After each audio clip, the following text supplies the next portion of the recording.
Warahmatullahi wabarakatuh. Selamat pagi, Bapak Ibu. Salam sejahtera bagi kita semua. Terima kasih saya haturkan kepada Ibu Dr. Fitri Hoirunisa, sahabat saya yang dengan baiknya telah mengundang saya untuk sharing pada online seminar series on chemistry and chemistry education. Satu kehormatan juga bisa berkenalan dengan dosen senior dari ITB, Pak Kakak. Mudah-mudahan di kesempatan selanjutnya bisa bertemu secara langsung ya Bapak ya. Mungkin saya bisa belajar juga banyak dari Bapak. Baik, izinkan saya untuk mematikan video dulu selama proses presentasi. Tidak apa-apa ya Ibu ya? Baik, sebentar.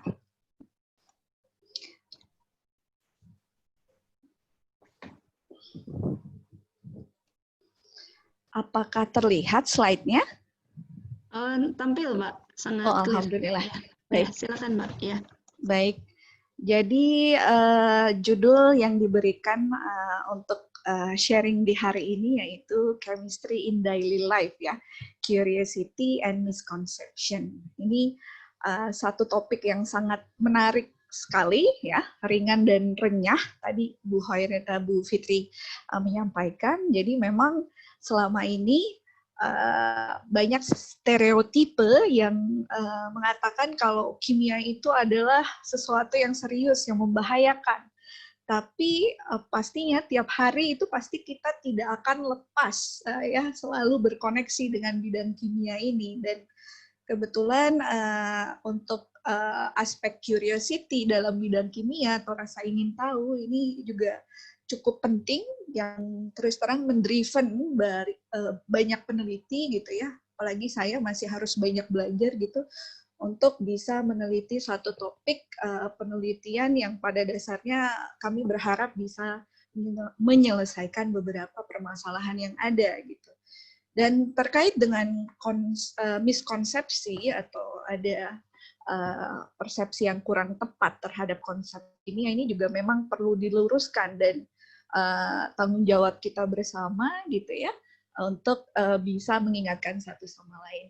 Dan izinkan saya untuk menyampaikan sharing hari ini. Semoga Bapak Ibu dimanapun berada ya ini dalam kondisi sehat dan kita berdoa semoga pandemi ini lekas berakhir sehingga kita bisa beraktivitas normal kembali.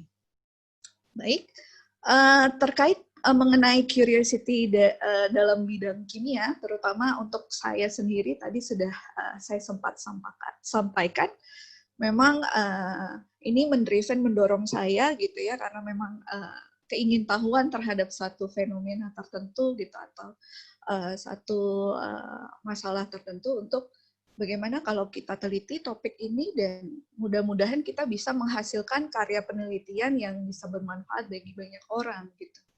Dan terkait istilah misconception gitu ya, ini artinya pengertian yang tidak akurat tentang konsep, penguasaan konsep yang salah, atau beberapa definisi yang lain. Dan syukurlah saat ini banyak sekali beberapa literatur buku ya, referensi gitu yang bisa digunakan oleh kita sendiri, dan saya juga sampai saat ini masih berusaha untuk belajar ya, terkait dengan miskonsepsi dalam bidang kimia dan bagaimana cara mengatasi supaya siswa kita tidak banyak yang berpersepsi salah terhadap satu konsep kimia tertentu. Kemudian kebetulan afiliasi saya di Laboratorium Kimia dan Biokimia Pangan dan Hasil Pertanian ya. Dan bidang kimia pangan adalah satu perjalanan yang saya coba pelajari gitu, dan memang alhamdulillah hobi saya makan dan puji syukur pun saat ini banyak berhubungan dengan makanan untuk menggali kira-kira supaya pangan yang kita konsumsi itu bukan hanya berkualitas tapi juga aman bagi semua orang gitu ya. Ada yang bilang kalau kimia pangan itu food chemistry is the chemistry of deliciousness of food ya. Ada benarnya juga gitu ya. Misalkan di sini ada gambar ini cake coklat ya, sangat menggugah selera sekali. Semoga Bapak Ibu semua yang hadir gitu ya sudah sarapan. Atau ada yang sarapan cake coklat juga mungkin?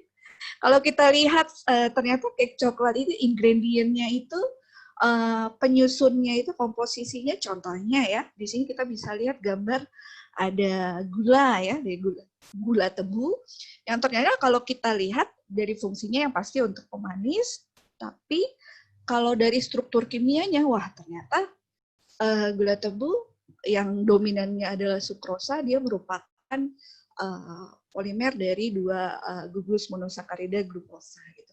Kemudian ada ingredient lain seperti minyak, butter, atau ada juga untuk perisai yaitu vanili yang komponen utamanya adalah vanilin, kemudian juga tepung terigu yang ternyata dalam tepung terigu itu komponen utamanya seperti pati gitu ya, atau ada juga kalau di terigu itu protein yang namanya gluten yang itu berpengaruh terhadap tekstur dari adonan yang dihasilkan. Kemudian ada telur, coklat dan sebagainya. Ternyata memang dalam membuat suatu pangan seperti cake coklat ini kadang-kadang perlu juga mempelajari bidang kimia pangannya gitu. Dan apa itu kimia pangan? Ya, kimia pangan itu definisinya adalah studi mengenai proses kimia dan interaksinya dengan komponen biologis dan non biologis bahan pangan. Substansi biologis misalnya ada produk daging, sayuran, susu atau pangan sangat bervariasi ya. Ini hampir mirip dengan biokimia sebenarnya, tapi komponennya bukan hanya karbohidrat, lemak, dan protein saja, tapi ada komponen lain seperti air, vitamin, mineral, ada zat aditif yang ditambahkan. Dan ilmu ini juga meliputi bagaimana suatu produk pangan mengalami perubahan ya akibat proses pengolahan pangan. Ada yang diinginkan, ada yang tidak diinginkan gitu ya. Jadi sebagai seorang food chemist ya, kami bertanggung jawab untuk mengkonfirmasi terutama pada produk pangan olahan ini bukan hanya memiliki kualitas yang baik dari segi warna, aroma, rasa gitu ya, tapi juga aman untuk dikonsumsi atau dengan istilahnya food safety gitu ya.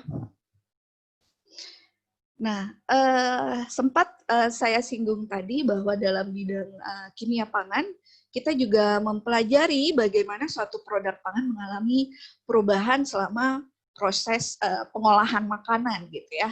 Ini contohnya ya, insya Allah dikit lagi kita juga akan masuk ke Idul Adha ya, perayaan Idul Adha. Biasanya tradisinya misalnya membuat sate, memanggang daging gitu ya. Ternyata dalam proses pengolahan ini ada reaksi kimia namanya reaksi Maillard. Ya, ini ditemukan oleh seorang ilmuwan Perancis. Nah, apa yang dimaksud dengan reaksi Maillard? Ini reaksi yang melibatkan gugus amino pada protein dengan gugus karbonil pada beberapa gula pereduksi seperti glukosa, dan pastinya juga harus melibatkan panas sekitar 140-160 derajat, makanya akan terjadi reaksi pencoklatan yang non enzimatis ya. Di situ juga ada terciptanya senyawa flavor baru ya yang sangat menggugah selera.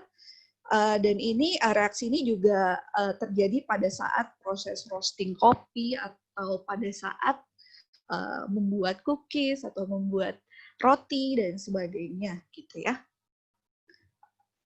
Izinkan saya untuk sharing satu video. Semoga bisa dilihat. Sebentar.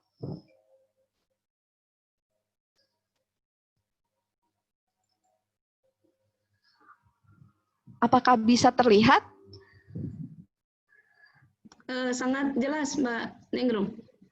Baik. Ya.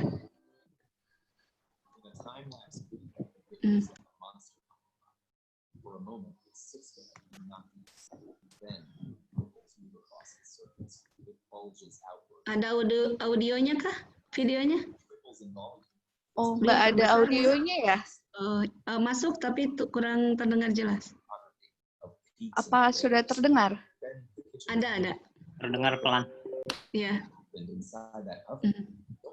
Atau mungkin bisa sambil dideskripsikan, Mbak Ningrum. Oke, baik.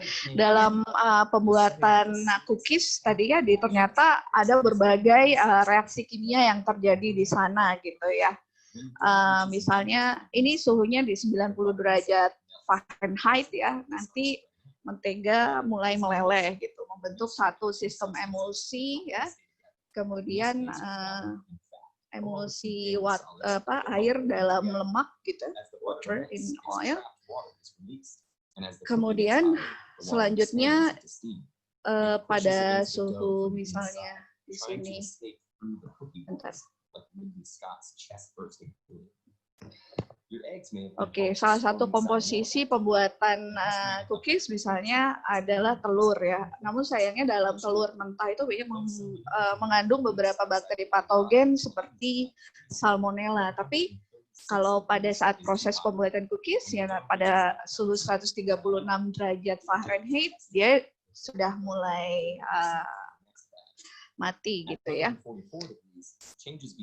Kemudian pada suhu 144 derajat Fahrenheit, protein di dalam adonan nanti mulai terdenaturasi. Jadi denaturasi protein itu adalah suatu reaksi perubahan di mana struktur sekunder, tersier, dan kuartener dari protein itu rusak ya, jadi unfolding di situ, yang nanti akan mempengaruhi tekstur dari cookiesnya sendiri misalnya.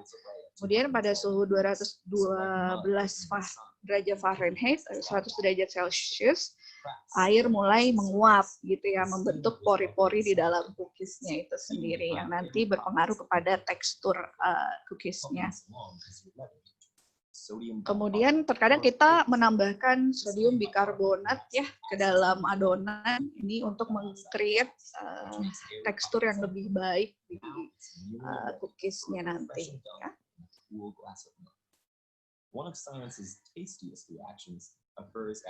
Nah, kemudian terkait dengan reaksi Maillard yang tadi saya sampaikan itu terjadi pada saat suhu mencapai 310 derajat Fahrenheit atau sekitar 160 derajat gitu ya. Jadi ada reaksi pencoklatan di sana, komponen senyawa coklatnya itu yaitu dari melanoidinnya gitu. Kemudian dia akan juga membentuk beberapa senyawa flavor yang menggugah selera. Gitu. Kemudian ada lagi reaksi karamelisasi. Ini pada saat gula itu terdegradasi karena suhu yang lebih tinggi tadi. Kalau reaksi Maillard tadi melibatkan protein dan gula gitu. Ya. Jadi memang dalam proses pembuatan suatu bahan pangan, misalnya di sini dalam pembuatan cookies, ternyata kita bisa mempelajari banyak reaksi kimia gitu ya.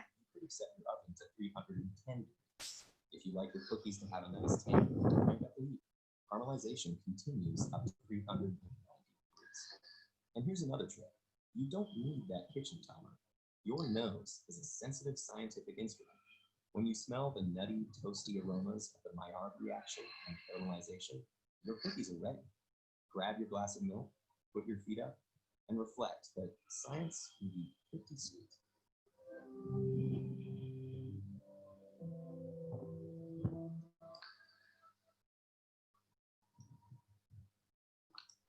Oke. Sebentar. Saya lanjutkan. Jadi science is pretty sweet, ya. Jadi tidak selalu harus serius. Gitu. Baik, itu tadi. Kemudian ada contoh lain mengenai food chemistry in daily life lainnya, ya. Misalnya pada saat memotong bawang gitu ya di dapur. Gitu. Ini kenapa ya tiba-tiba tidak bersedih hati atau tidak lagi galau, tapi kok tiba-tiba air mata bercucuran, mengapa gitu, terutama kalau pada saat memotong bawang merah atau bawang putih. Oh ternyata pada saat sel bawang itu dirusak, itu ada pembentukan suatu senyawa yang namanya propensial S oksida ini, di mana nanti senyawa ini akan mengiritasi kelenjar lakrimal yang memproduksi air mata. Gitu. Jadi tiba-tiba jadi mengeluarkan air mata gitu karena memotong bawang tadi. Ya, kemudian ada contoh lain yaitu tadi kalau reaksi Maillard itu adalah reaksi pencoklatan non enzimatis karena tidak melibatkan enzim ya. Tapi ada lagi kalau misalnya Bapak Ibu pernah mencoba misalnya memotong apel gitu ya, kemudian didiamkan begitu saja apelnya, terus beberapa saat kemudian kok tiba-tiba berubah warna coklat ya. Kenapa ya? Oh ternyata berdasarkan referensi ini karena memang adanya reaksi pencoklatan enzimatis di mana enzim yang terlibat itu adalah polifenol oksidase yang dia akan mengoksidasi senyawa fenolik dari jaringan apel tadi menghasilkan suatu senyawa yang berwarna coklat yaitu melanidin. Jadi kalau pencoklatan pada apel ini jadi dia melibatkan enzim ya, beda sama reaksi Maillard tadi yang tidak melibatkan enzim. Itu jadi memang dalam keseharian kita pasti akan bersinggungan dengan kimia gitu ya. Ini masih mengulang lagi tadi ya karena adanya propanil oksida tadi yang iritatif kepada kelenjar air mata gitu. Akhirnya banyak produsen sekarang yang memproduksi beberapa olahan seperti dari pasta gitu atau bahkan sudah ada bawang yang sudah dipotong sehingga Bapak Ibu sudah bisa menggunakannya sebagai bahan memasak tanpa menangis-nangis di dapur gitu ya. Kemudian ada lagi the chemistry of chili, jadi cabai gitu ya. Kultivar cabai banyak sekali ya. Dan kenapa tingkat kepedasannya beda-beda gitu? Ini sangat dipengaruhi dengan dari kandungan senyawa kapsaisinoid seperti kapsaisin ya. Semakin banyak kandungan kapsaisin di dalam cabai, ini implikasinya tingkat kepedasannya juga akan meningkat ya. Ini ditandai dengan Scoville Head Index-nya juga akan meningkat. Wah, ini jadi saya kangen kulineran di Bandung ini ya. Banyak kuliner yang enak di sana. Kemudian saya izinkan saya untuk membahas mengenai buah-buahan di sini ya. Seperti semangka, mangga ya. Kenapa warnanya beda? Kenapa aromanya beda? Ya pastinya kalau warnanya berbeda berarti pigmen alaminya berbeda ya. Yang di semangka yang berwarna merah ini pigmen alaminya dominannya adalah dari jenis karotenoid seperti lycopene, sedangkan kalau di mangga yang sudah fully ripe yang warnanya kuning itu dari jenis carotenoids juga tapi beta karotin senyawanya ya. Aromanya berbeda, jelas senyawa aromatik yang membangun atau yang ada di dalam jaringan buah tersebut juga berbeda. Kalau di semangka banyak turunan dari aldehida di sini ya. Sedangkan kalau dari di mangga itu banyak juga turunan ester ya itu. Senyawa aromatik ini bisa diidentifikasi misalnya dengan menggunakan kromatografi gas ya, sehingga kita bisa menganalisis senyawa aroma apa saja yang ada di dalam buah misalnya. Bahkan kalau di mangga itu bisa lebih dari 270 senyawa ya, tergantung juga jenis mangganya apa atau tingkat kematangannya bagaimana gitu. Kemudian izinkan saya untuk membahas sedikit tentang teh ya. Teh merupakan komoditas unggulan di Indonesia. Ada teh hitam, ada teh hijau ya, bahkan sekarang ini ada minuman kekinian ya, boba tea. Ini teh yang ditambahkan susu dan ditambahkan tapioka drink. Situ. Ada juga yang diolah menjadi permen ya. Ternyata dalam teh ini banyak mengandung polifenol ya, senyawa polifenol seperti ada katekin ya, ada theaflavin ini merupakan senyawa komponen bioaktif yang banyak penelitian ya ini bisa sebagai untuk kesehatan karena dia mengandung aktivitas antioksidan yang cukup tinggi gitu. Kemudian kopi. Bagaimana dengan Bapak Ibu? Ada yang pecinta kopi? Setiap pagi harus minum kopi. Kalau saya kebetulan memang pencinta kopi ya.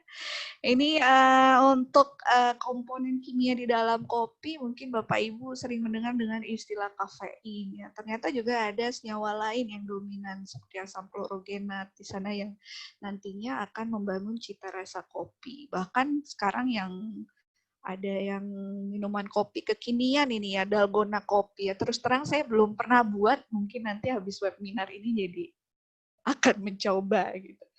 Kemudian ada juga produk olahan lain seperti ada permen kopi, ada cake atau ada cookies dan sebagainya ya dari kopi ini sendiri.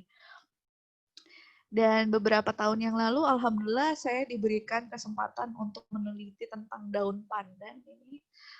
saya ingin mempromosikan salah satu biodiversitas di Indonesia gitu ya. Alhamdulillah mempelajari senyawa aroma apa saja di dalam daun pandan, bagaimana senyawa aroma tersebut bisa terbentuk dari prekursornya seperti karoten, dan aplikasi untuk daun pandan untuk makanan itu banyak sekali, baik untuk pewarna ya, untuk flavor ya, bahkan sekarang udah ada produk komersial ini ada pandan tea juga gitu ya. Masih dengan buah gitu ya. Yaitu tentang stroberi dan juga ada buah di sini grapefruit. Kalau stroberi kira-kira pigmennya apa saja yang dominan di dalamnya, ternyata memang banyak dari turunan antosianin ya. Sedangkan kalau dari grapefruit dari kelas karotenoid yaitu lycopene. Ini sifatnya agak sedikit beda gitu. Masih dengan buah juga ada lemon ya. Ternyata di dalam lemon senyawa dominan yaitu vitamin C atau sering disebut asam ascorbat ya. Memiliki aktivitas antioksidan cukup baik ya, apalagi pada saat stamina kurang baik bisa mengkonsumsi banyak vitamin C gitu ya supaya lebih sehat insya Allah. Kemudian ada asam organik lainnya seperti asam sitrat dan asam malat juga. Dan untuk pengolahan lemon sendiri banyak, ada yang dibuat jus, ada yang dibuat essential oil ya, dan juga bahkan ini infused water juga menarik juga ini untuk dikaji. Tadi kalau vitamin C yang merupakan vitamin yang dominan dalam lemon itu sifatnya larut dalam air ya. Ada juga vitamin D ini dia termasuk dalam klasifikasi vitamin yang tidak larut dalam air, seperti vitamin A juga tidak larut, E dan K tidak larut dalam air. Ya.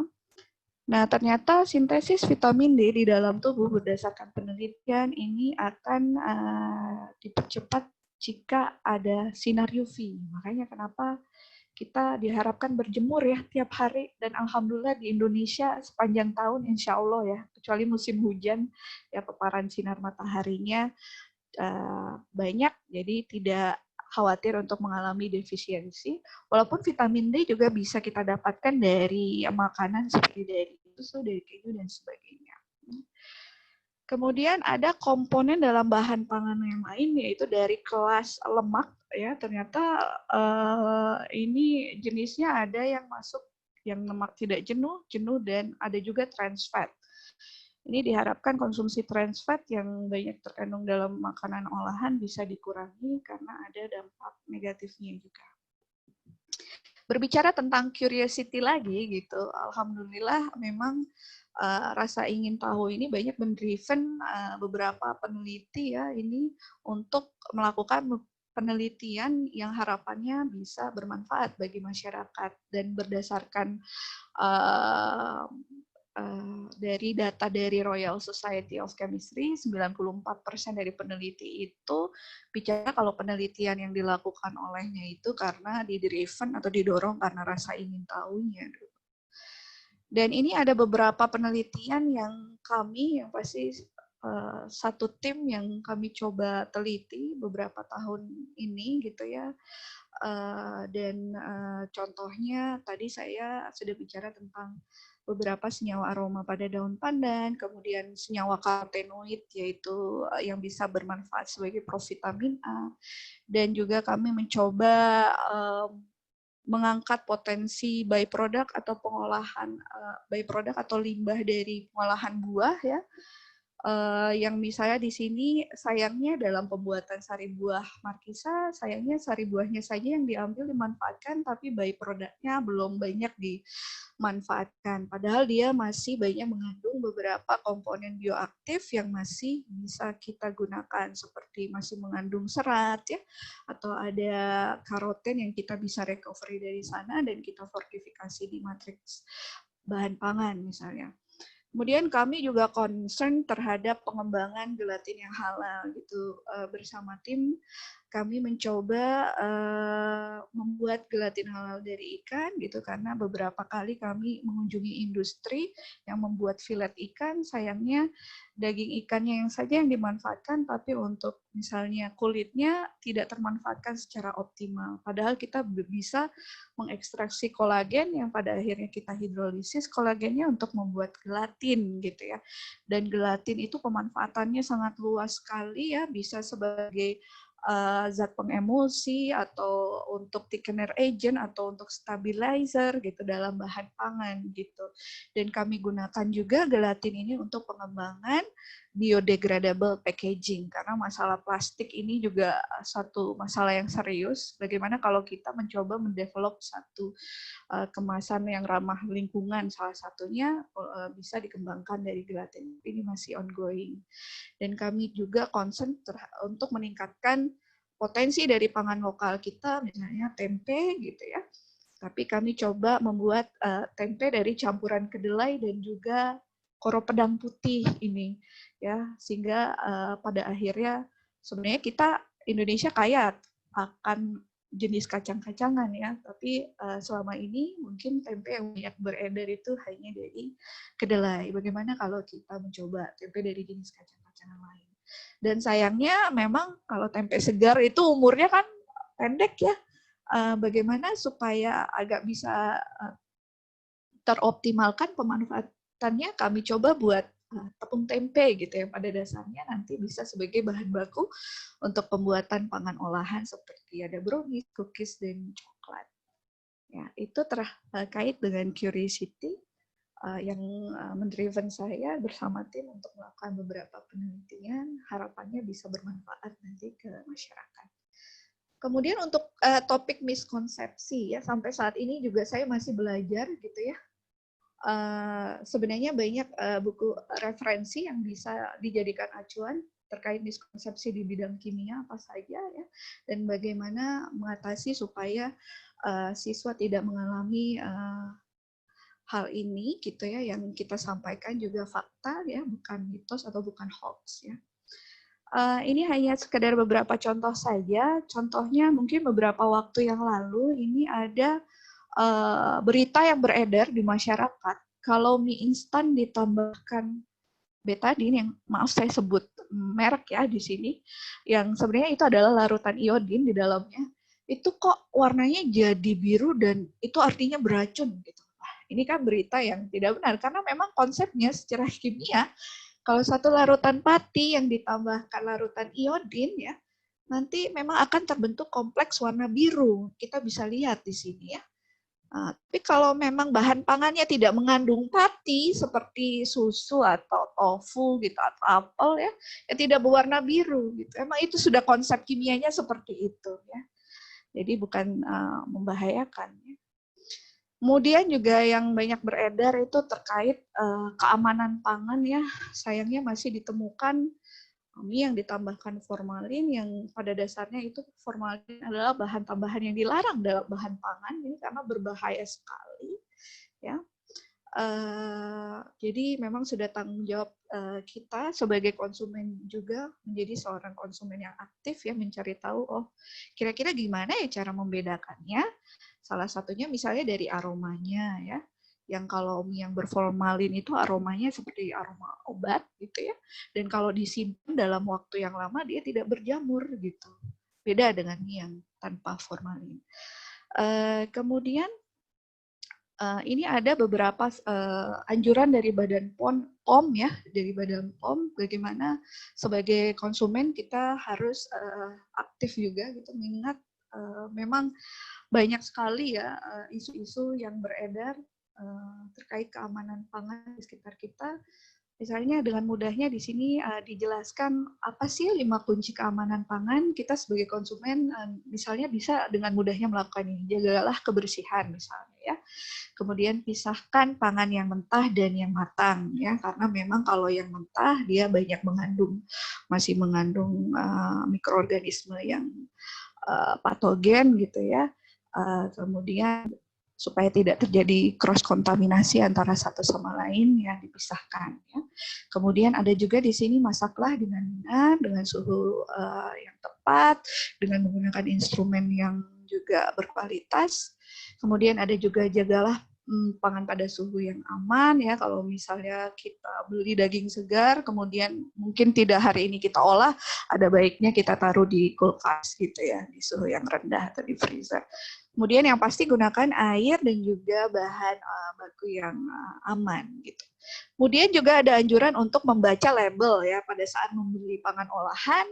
Ada baiknya kita sebagai konsumen membaca, wah ini tanggal kadaluarsanya kapan ya, jangan-jangan sudah 2 bulan yang lalu gitu, tapi masih kita konsumsi. Atau dari bagian komposisi, mungkin ada beberapa dari kita yang memang alergi terhadap susu atau alergi terhadap kacang atau sebagainya, ini bisa dibaca di bagian ingredientnya. Dan ini ada beberapa contoh lain ya, misalnya apa benar kalau kita makan apel setiap hari pasti kita akan sehat terus gitu. Ini kan ada peribahasa ya, does an apple a day keep the doctor away. Sebenarnya ini anjuran yang baik supaya kita mengkonsumsi buah setiap hari gitu, karena memang buah banyak mengandung komponen vitamin, mineral ya yang baik untuk kebutuhan kita sehari-hari. Tapi setidaknya kita juga harus mengkonsumsi pangan yang lainnya juga gitu ya. Kemudian ini waktu zamannya saya SD ini saya suka nonton di Popeye the Sailor Man gitu ya. Ini kalau Popeye-nya makan bayam itu tiba-tiba dia menjadi kuat. Tapi apakah memang benar? Ini ternyata tidak benar ya, mitos itu, karena memang kita memerlukan komponen gizi lain ya seperti ada karbohidrat, protein, lemak, dan diselaraskan dengan olahraga gitu ya. Insya Allah akan selalu fit tiap harinya. Dan juga kemudian ada juga poin-poin lain, can eating fish make you smarter? Nah ini dibahas juga di literatur ini gitu ya. Karena memang ikan sebenarnya sumber yang baik gitu ya.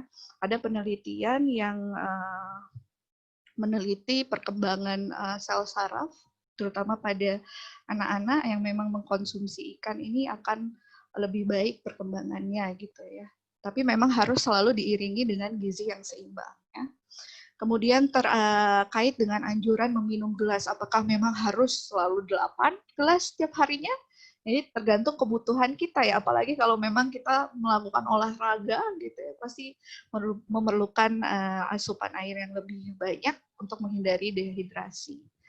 Atau misalnya ada istilahnya kalau misalnya pangannya terjatuh, itu masih bisa dikonsumsi kalau belum 5 detik. Mungkin pernah dengar belum 5 menit terus kita konsumsi. Itu saya harapkan ini miskonsepsi ya, karena memang khawatirnya di tanah kita atau di lantai itu banyak bakteri atau virus patogen yang tidak kasat mata yang mencemari makanan yang sudah terjatuh, yang nanti kalau kita konsumsi itu bisa menyebabkan dampak yang kurang baik ya. Jadi memang untuk terkait miskonsepsi dari di bidang sains, terutama kimia, memang kita harus bersama-sama saling mengingatkan satu sama lainnya gitu ya.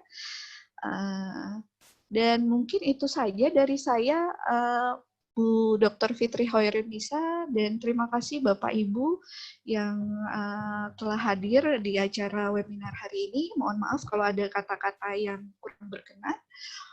Saya tutup. Wassalamualaikum warahmatullahi wabarakatuh. Waalaikumsalam warahmatullahi wabarakatuh. Sangat menarik sekali Bu Ningrum. Ternyata kita baru sadar ya bahwa chemistry ya is life gitu. Ternyata dari tomat, dari cabai sampai segala macam itu sebenarnya chemical compound yang selalu ada di sekeliling kita ya tiap hari, dan kita baru menyadari gitu. Ya, alhamdulillah. Banyak advantages, hal-hal yang sebenarnya terkait dengan aspek kimia. Saya kira ini stimulus yang sangat baik. Di Q&A room juga sudah cukup banyak pertanyaan yang terkait dengan presentasinya Mbak Ningrum. Tapi mungkin untuk sesi tanya jawab kita coba organize nanti di bagian terakhir setelah presentasi yang kedua. Bu Fitri. Oh iya, bagaimana Pak Raka? Karena Bu Andriati lebih cepat, saya sedang pindahkan beberapa dari satu slide ke slide lain. Oh, Bisa baik. tanya jawab dulu dah. Oh, boleh. Siap, Pak Kakak, siap. Karena Mbak saya Ningrum nggak nampaknya tadi siap ya berikan untuk jawab. tanya jawab dulu ya. Iya, baik Ibu. Ini banyak sekali ini pertanyaannya. Memang sehari-hari lah. Saya coba bantu bacakan pertanyaannya. Nanti Mbak Ningrum bisa reply ya. Ini dari Ibu Yuniku Pangestu. Selamat pagi Bu Pangestu. Ini pertanyaannya untuk Mbak Ningrum. Bagaimana menentukan buah atau bahan makanan yang mengandung banyak antioksidan melalui tes reaksi apa? Sehingga itu bisa kita tahu gitu manfaatnya untuk kesehatan kah, untuk skincare kah gitu ya. Karena sekarang katanya banyak nih produk-produk toner dari ekstrak-ekstrak buah gitu ya dipakai seperti buah naga, buah kiwi. Nah itu benar nggak tuh buat antioksidan? Ini pengalaman kayaknya ya. Memang beginilah gitu kehidupan ya, chemistry is life. Enggak, Mbak Ningrum di reply. Baik, terima kasih pertanyaannya, Ibu. Ini pertanyaan yang sangat menarik sekali memang ya dalam kehidupan kita sehari-hari banyak klaim ya. Bukan pangan saja yang mengandung antioksidan tinggi, tapi di kosmetik juga ya supaya anti-aging gitu ya, awet muda gitu ya. Ya memang kalau secara laboratorium ini ada uji-uji untuk menguji aktivitas antioksidan bisa dilakukan dengan menggunakan metode in vitro atau in vivo. Metode in vitro misalnya dengan analisis DPPH atau FRAP analysis atau ORAC, ini banyak sekali dan saat ini juga banyak laboratorium ya untuk menganalisis aktivitas antioksidan ini gitu ya. Di kami di UGM ada, pasti di UPI juga ada. Jadi bisa mengkontak laboratorium yang sudah tersertifikasi ya sehingga nanti hasil yang diperoleh pun valid gitu. Nah, memang banyak klaim antioksidan di mana-mana ya Bu ya. Untuk kesehatan gitu, bukan di pangan saja tapi di kosmetik juga dan yang lain-lainnya gitu ya. Betul. Selalu ingin awet muda mungkin. Nah, ini bercanda saja, maaf. Betul. Jadi kalau mau lebih yakin dites di laboratorium ya, jangan ikut klaim antioksidannya saja gitu ya Mbak Ningrum. Iya, betul. Betul. Baik, kita lanjut ke pertanyaan yang kedua ya Mbak Ningrum. Siap. Iya, ini dari Pak Munandar 251. Mengapa kalau minum kopi jadi suka susah tidur katanya dan kadang tahan lapar sampai lebih dari 6 jam. Apakah ini sugesti atau memang ada zat kimia yang menyebabkan tadi secara fisiologis menyebabkan susah tidur dan tahan lapar? Gimana nih, Mbak? Oh, baik. Kalau untuk yang evidence mengenai senyawa yang di dalam kopi ya, yang bisa menyebabkan kita susah tidur itu mungkin tergantung dari kandungan kafeinnya ya. Jadi kalau memang ternyata si senyawa kafein ini dia bisa memblocking ya satu senyawa neurotransmitter yaitu adenosin ya, sehingga kita tidak mudah lelah gitu. Jadi tergantung dari kafein kontennya. Kalau yang untuk bisa tahan lapar, ini kebetulan saya belum mendapat evidence base-nya gitu ya. Tapi mungkin kalau pengalaman saya itu tergantung juga sih Ibu. Jadi kalau yang untuk poin kedua saya belum bisa menjawab karena biasanya senyawa yang bisa menyebabkan supaya kita itu tahan lapar biasanya dari serat ya. Jika kita mengkonsumsi dietary fiber atau serat pangan yang cukup tinggi ya itu bisa menahan rasa lapar gitu ya. Nanti saya coba cari evidence lagi terkait itu ya. Dari Pak Munandar. Oke.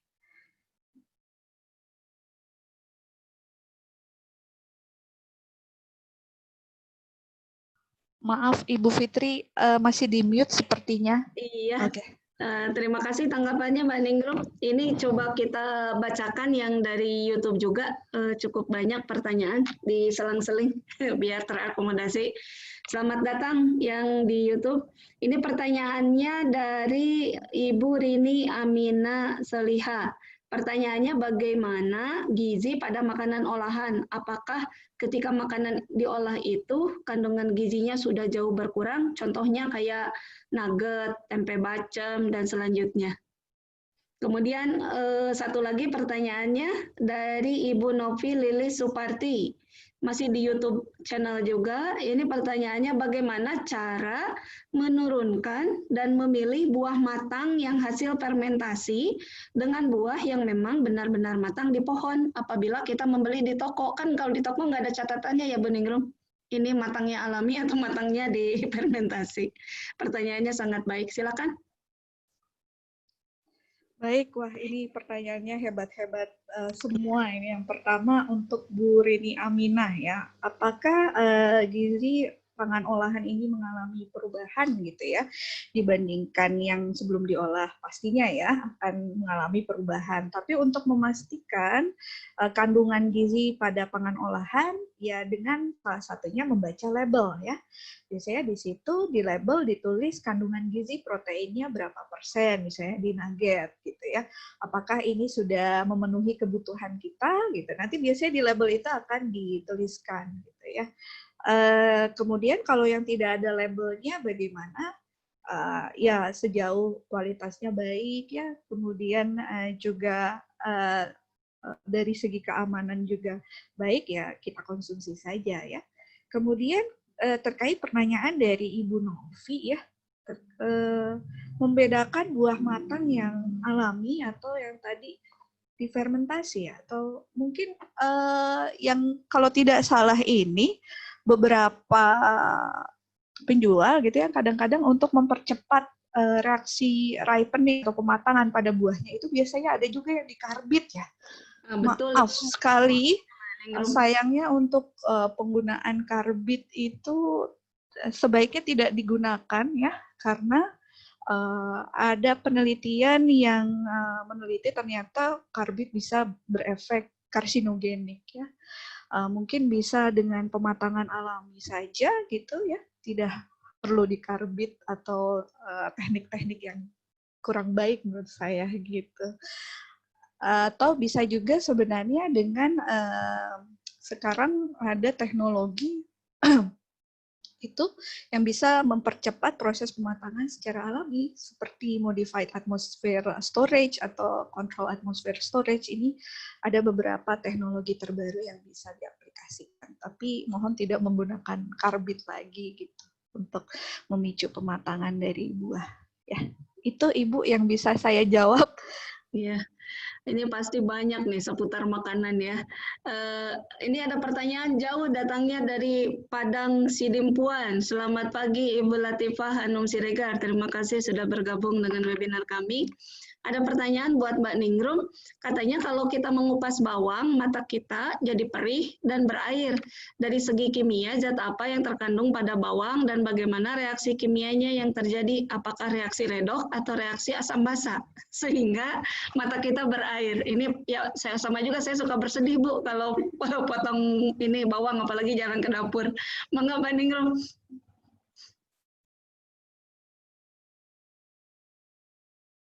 Halo, ya baik. Halo, ya.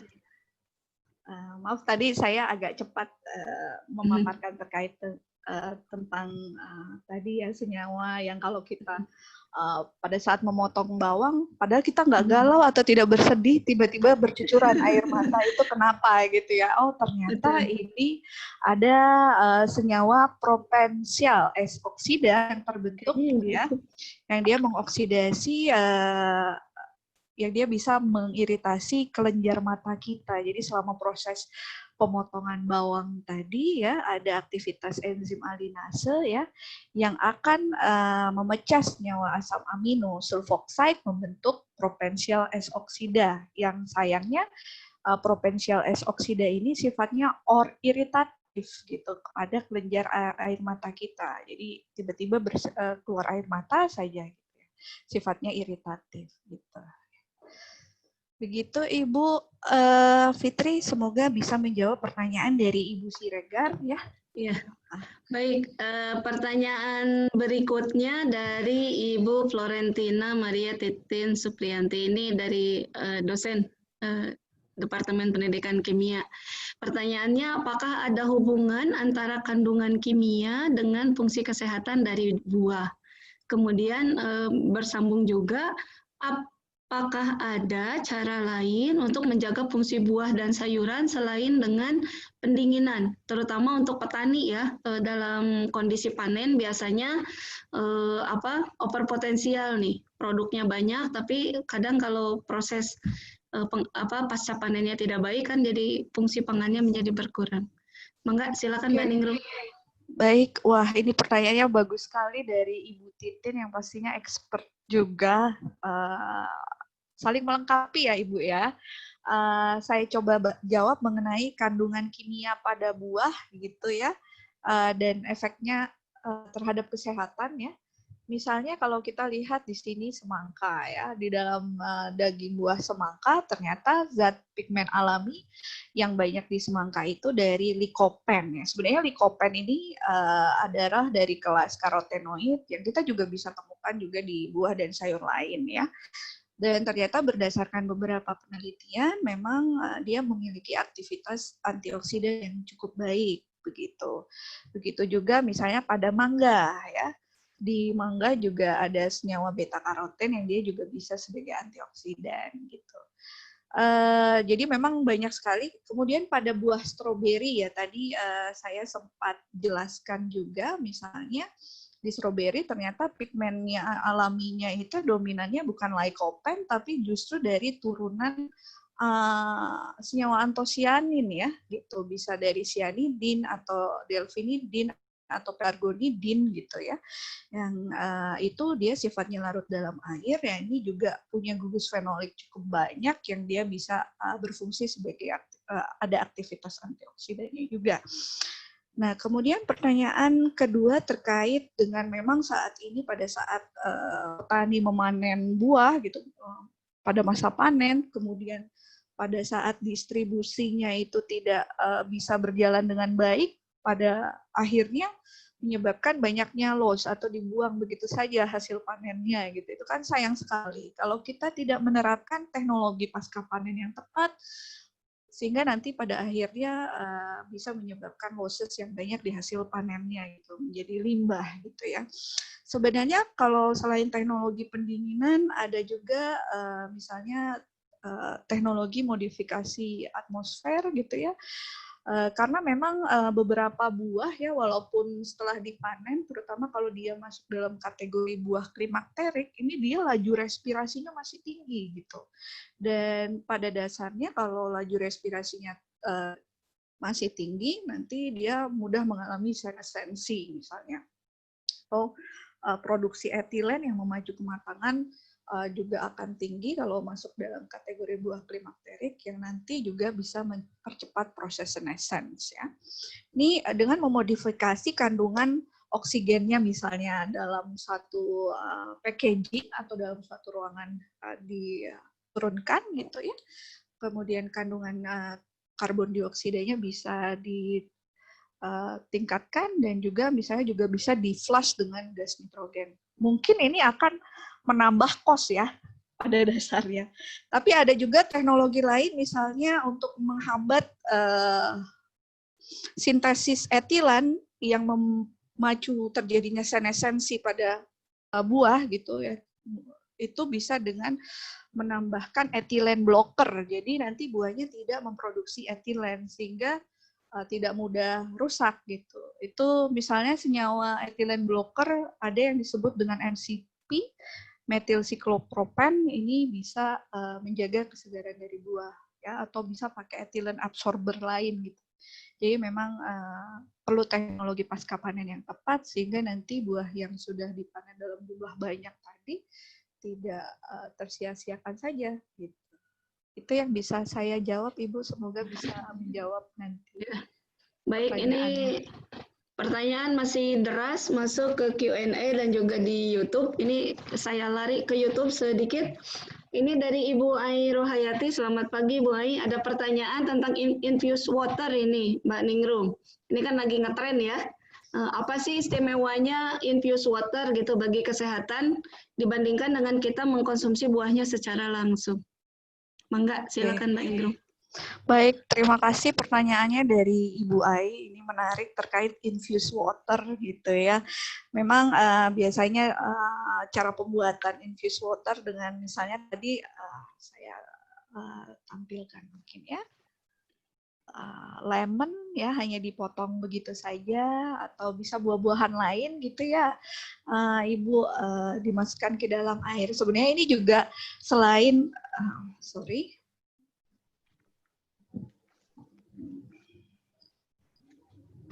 Oke, ini ada gambar infused water-nya. Oke.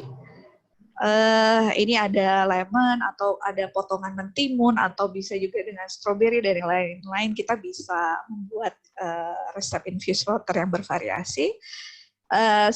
Karena memang seperti di lemon ini ya, atau buah lain memang dominannya dia mengandung asam organik seperti asam ascorbat gitu.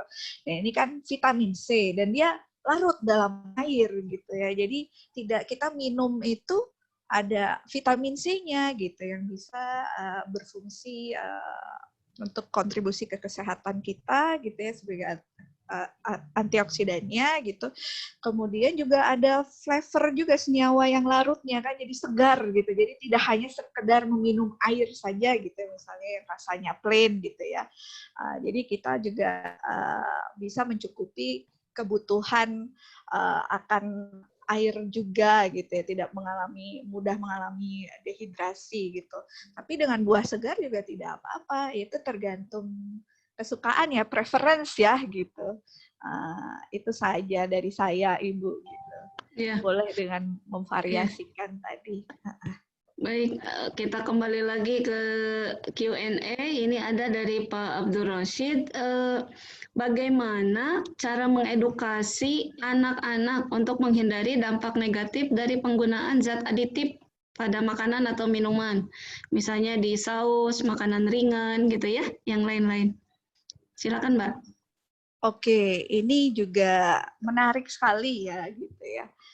Bagaimana cara mengedukasi adik-adik gitu ya untuk mengenalkan oh ternyata ada zat-zat yang memang sejogjanya tidak ditambahkan di makanan atau minuman ya, tapi kok masih ada ya produsen yang melakukan itu gitu. Sekarang pastinya banyak sekali sumber-sumber yang baik kita bisa dapatkan dari beberapa media gitu ya, atau dari televisi atau dari majalah anak-anak juga mulai untuk mengedukasi itu gitu ya, dan tekniknya juga banyak yang bisa kita coba kenalkan ke mereka, atau dari Badan POM juga sudah banyak membuat beberapa media ya pengenalan yang mudah dipahami oleh adik-adik semua gitu, baik itu dalam bentuk leaflet ya atau yang lain gitu. Mungkin seperti itu ya. Terima kasih. Kemudian ada juga ini dari Ibu Mirawati. Di masyarakat ada larangan untuk mengkonsumsi semangka setelah meminum susu. Ini hoax atau fakta katanya. Bagaimana reaksi kimia yang berlangsung antara susu dengan zat pada buah semangka sehingga muncul opini begitu ya. Silakan Mbak Ningrum. Iya, ini saya terus terang baru dengar Ibu Fitri gitu, karena kebetulan kesukaan saya juga makan es buah gitu, ada semangkanya, ada susunya, tapi alhamdulillah masih survive gitu ya. Tidak apa-apa ya. Jadi sepertinya tidak apa-apa, ya? kecuali mungkin kebanyakan gitu, khawatir mungkin kan ada yang alergi terhadap laktosa susu gitu ya. Gitu. Jadi sepertinya itu tidak benar Ibu. Bu Her. Iya, jadi itu mungkin hoax ya, tidak apa-apa ya. Iya Ibu, alhamdulillah saya sudah mencobanya, masih survive. Ada pertanyaan bagus juga nih dari Ibu Yuyun Yulianti. Berdasarkan buku The Miracle of Enzyme, apabila pola makan kita tidak sehat, maka enzim yang terdapat dalam tubuh kita juga akan terkuras. Sedangkan enzim sangat dibutuhkan oleh tubuh kita dalam metabolisme. Nah, ini tipsnya nih, bagaimana caranya agar kita bisa mensuplai terus enzim yang dibutuhkan oleh tubuh. Ya, ini buku The Miracle of Enzyme ya. memang bagus sekali ini dibuat oleh suatu autornya dari Jepang kalau tidak salah ya. Memang penting sekali enzim yang ada di saluran pencernaan kita itu dalam memetabolisme asupan makanan. Seperti kalau misalnya di saluran pencernaan tuh banyak sekali enzim dari kelas protease atau yang dia nanti akan memecah protein menjadi asam amino yang lebih sederhana dan mudah diserap oleh tubuh. Ada enzim amilase yang dia akan memecah pati menjadi gula sederhana yang nantinya akan dikonsumsi oleh maksudnya akan diserap oleh tubuh. Memang pada dasarnya dalam mengkonsumsi makanan gitu ya tidak perlu berlebihan gitu ya. Setiap harinya memang ada recommended daily intake gitu ya. Itu untuk menjaga aktivitas enzim supaya bisa memetabolisme zat makanan yang masuk yang kompleks gitu menjadi lebih sederhana dan bisa diserap oleh tubuh. Ya. Sebenarnya tubuh kita pun punya zat imun yang cukup baik. Bahkan ada juga enzim-enzim yang berperan untuk meningkatkan aktivitas antioksidan dalam tubuh. Ada superoxide dismutase, banyak sekali gitu ya. Tuhan menciptakan tubuh kita dengan sempurnanya gitu ya. Dan tugas kita ya selain asupan yang bergizi juga dari pola hidup ya. Misalnya dari olahraga atau yang lain-lain ya, pola hidup positif ya. Ya insya Allah bisa sehat terus fit gitu. Walaupun sayangnya pandeminya semoga berakhir, kita berdoa bersama-sama gitu. Itu Ibu dari saya. Ya, ini masih terus mengalir pertanyaan. Ini makanya sama dengan pengalaman saya Mbak Ningrum. Ini dari Ibu Anissa. Masak mie nih. Ini kan tiap orang suka mie ya. Apakah berbahaya atau tidak air bekas memasak mie instan? Kalau berbahaya, sebenarnya mengandung zat apa itu di air rebusan mie instan itu? Kalau tidak, berarti bisa langsung mie instan dengan airnya dimakan. Biasanya kalau airnya diganti, mie-nya nggak enak, Mbak Ningrum. Memang benar ya, ada rasa flavor yang hilang ya. Sebenarnya itu memang konsepnya. Kalau kita tidak boleh minum airnya, nanti kita nggak boleh makan mie-nya juga dong Ibu, gitu. Saya berpikirnya begitu. Jadi ya asalkan tidak berlebihan ya gitu ya. Kemudian dibarengi dengan asupan gizi yang cukup, banyak makan buah atau sayur sehari-hari ya nggak apa-apa menurut saya sih. Gitu. Itu sebenarnya pada saat mie direbus, apa yang rilis ya Mbak Ningrum ke air godogan itu dari komponen mie-nya? Ya sebenarnya kalau kita melihat komposisi dari mie instan itu kan banyak ya. Ada mungkin yang ditakutkan adalah bahan tambahan pangannya mungkin ya. Tapi kan pastinya kalau kita beli mie instan itu kita lihat ya itu selain misalnya dia ada logo halal, itu ada logo ada nomor MD-nya kalau terdistribusi di Indonesia MD, kalau di luar ya. Berarti itu sudah melalui tahapan yang cukup banyak gitu, karena tidak sembarangan meregistrasi satu bahan pangan olahan ke Badan POM. Itu juga dikaji lebih dalam gitu. Jadi menurut saya dulu juga saya pernah sempat di industri ya Ibu. Jadi saya melihat teman kalau dia mau meregistrasi satu bahan pangan olahan baru, dia itu harus membawa dokumen gitu ya untuk meregistrasi, untuk meyakinkan kalau memang pangan olahan yang akan diproduksi ini aman dan memiliki kualitas yang baik gitu. Seperti itu sih mungkin jawaban dari saya. Ya. Jadi opini di masyarakat juga sudah berkembang gitu ya, sehingga harus dibuang airnya ini gitu. Padahal sebenarnya kalau belat tidak perlu khawatir ya, karena semua produk makanan yang dipasarkan tadi ada regulasinya. Balik lagi ke YouTube Mbak Ningrum, ada dari Pak Andi Hidayat. Ini kayaknya keinspirasi dari iklan juga. Kalau makan cookies kan dicelup ke susu baru dijilat ya begitu ya. Nah ini kalau dalam cookies dicelupkan ke susu, ini memang ada manfaatnya katanya untuk ke tubuh atau untuk apa sebenarnya? Gaya makan aja, gaya makan cookies. Oh gitu ya. Ini menarik dari Pak Andi Hidayat pertanyaannya ya. Memang ada yang mengiklankan itu ya. Ya itu memang cara marketing juga gitu ya. Ya pastinya kalau dicelupkan di susu ya ada nutrisi dari susunya gitu ya yang akan terbawa gitu. Atau bisa juga kadang kan cookies itu keras ya Bu, atos ya. Mungkin bagi beberapa yang saya juga sering sakit gigi sih sekarang dengan mencelupkan ke teh atau ke susu gitu menjadi agak lunak gitu ya teksturnya gitu sehingga bisa lebih enak dinikmati gitu. Iya. Iya. Kemudian ada pertanyaan lagi dari Ibu Hizraini Pohan. Selamat pagi Bu. Ini nampaknya mungkin dari mana ya? Sumatera. Ini saya pernah membaca katanya serat untuk orang dewasa itu dapat memperlancar buang air besar. Tapi polanya berbalik ketika untuk bayi ya, malah menyebabkan sembelit kalau over fiber ini. Nah, sebenarnya bagaimana kimia bisa menjelaskan fenomena tersebut?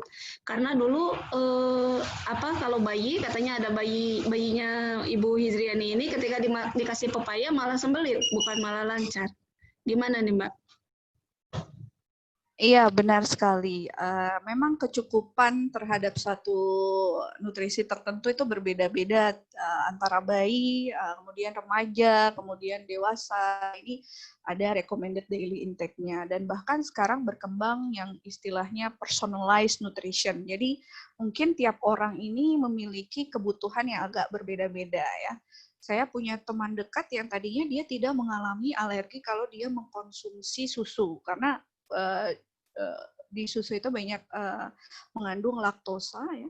Tapi ada juga selama dia mengkonsumsi susu itu pada dasarnya dia tidak apa-apa di awal-awal, tapi ternyata akhirnya dia mengalami alergi sampai sekarang dia tidak bisa mengkonsumsi susu sama sekali gitu. Akhirnya dia beli yang susu tanpa laktosa. Jadi itu terkait dengan personalized nutrition. Jadi kita harus memahami kita sendiri gitu nih. Oh kalau saya alergi A, oh berarti saya tidak bisa gitu ya untuk mengkonsumsi satu bahan pangan yang mengandung zat tersebut gitu. Jadi mengenal masing-masing. Ya. Baik. Ada lagi pertanyaan ini cukup banyak kayaknya Mbak Ningrum dibuat capek hari ini. Maaf, ini Pak Kakak ini tidak apa-apa ini Pak. Ya sambil menunggu Pak Kakak ini, Pak Kakak Ridi nanti kita bergeser ke Pak Tidak apa-apa, karena kan masih sampai jam 12 nanti. Ya, santai. ya, siap. Nanti sampai Pak Kakak kalau ini disampaikan saja. Ya, siap. Baik, Mbak Ningrum masih ada pertanyaan lagi ini dari Pak Zulkarnain. Dari Ibu Chandri Aulia ya. Ini apakah di setiap makanan selalu terdapat gluten? Lalu bahaya gluten dalam makanan untuk yang autoimun itu bagaimana, Bu? Baik, pertanyaan menarik sekali ini dari Bu Chandri Aulia. Apakah setiap makanan mengandung gluten? Gitu. Memang jawabannya tidak gitu ya. Gluten ini adalah salah satu fraksi protein yang banyak terdapat misalnya di tepung terigu gitu ya. Gluten berperan penting dalam pembentukan satu adonan misalnya dalam adonan kue atau cookies dan sebagainya. Bahkan kan mungkin kita pernah tahu ada tepung terigu yang berprotein tinggi gitu ya. Ada yang berprotein rendah dan sedang gitu. Ini peran serta pentingnya gluten di sana ke pembentukan tekstur dari suatu pangan olahan ya. Kemudian memang ada beberapa individu itu yang ternyata bisa dia mengalami reaksi alergi kalau mengkonsumsi gluten terlalu banyak gitu ya. Sehingga sekarang banyak juga pangan olahan yang dikembangkan yang dia tidak mengandung gluten sama sekali. Karena fraksi gluten ini bisa dihilangkan gitu ya, sehingga nanti tidak mengandung gluten pangan olahannya ya. Karena memang ada yang mengalami celiac disease atau infeksi di saluran pencernaan kalau mengkonsumsi gluten terlalu banyak atau hubungannya dengan autism dan sebagainya. Ini memang ada penelitian-penelitian yang meneliti terkait topik tersebut gitu ya. Tapi jangan khawatir ya, karena banyak sekali produk yang sudah free of gluten yang dikembangkan gitu. Jadi cocok untuk bagi penderita yang mengalami alergi terhadap gluten ya. Ya, terima kasih Mbak Ningrum. Ini mungkin pertanyaan terakhir supaya Mbak Ningrum bisa istirahat. Masih banyak sebenarnya pertanyaannya. Ini dari Ibu Raden Devita. Apakah ada perbedaan karakteristik dari kolagen yang berasal dari ikan dan babi? Dan apakah ada efek samping ketika mengkonsumsi kolagen dari babi? Terima kasih. Baik, terima kasih pertanyaannya Bu Raden Devita ya. Apa bedanya kolagen dari sumber hewani yang berbeda? Ini pastinya harus dilakukan penelitian di dalam laboratorium ya. Ada beberapa penelitian yang melihat perbedaan spektra infrared dari misalnya dari gelatin yang satu sumbernya ikan, yang satu sumbernya dari hewan lain, misalnya dari babi, itu ada perbedaannya. Diperlukan satu penelitian di dalam lab gitu ya, dan butuh instrumen khususnya juga, seperti itu. Ini menjawab tidak, Bu Fitri? Nanti bisa berinteraksi lebih lanjut dengan Mbak Ningrum. Kalau belum puas, masih cukup banyak Mbak Ningrum sambil istirahat.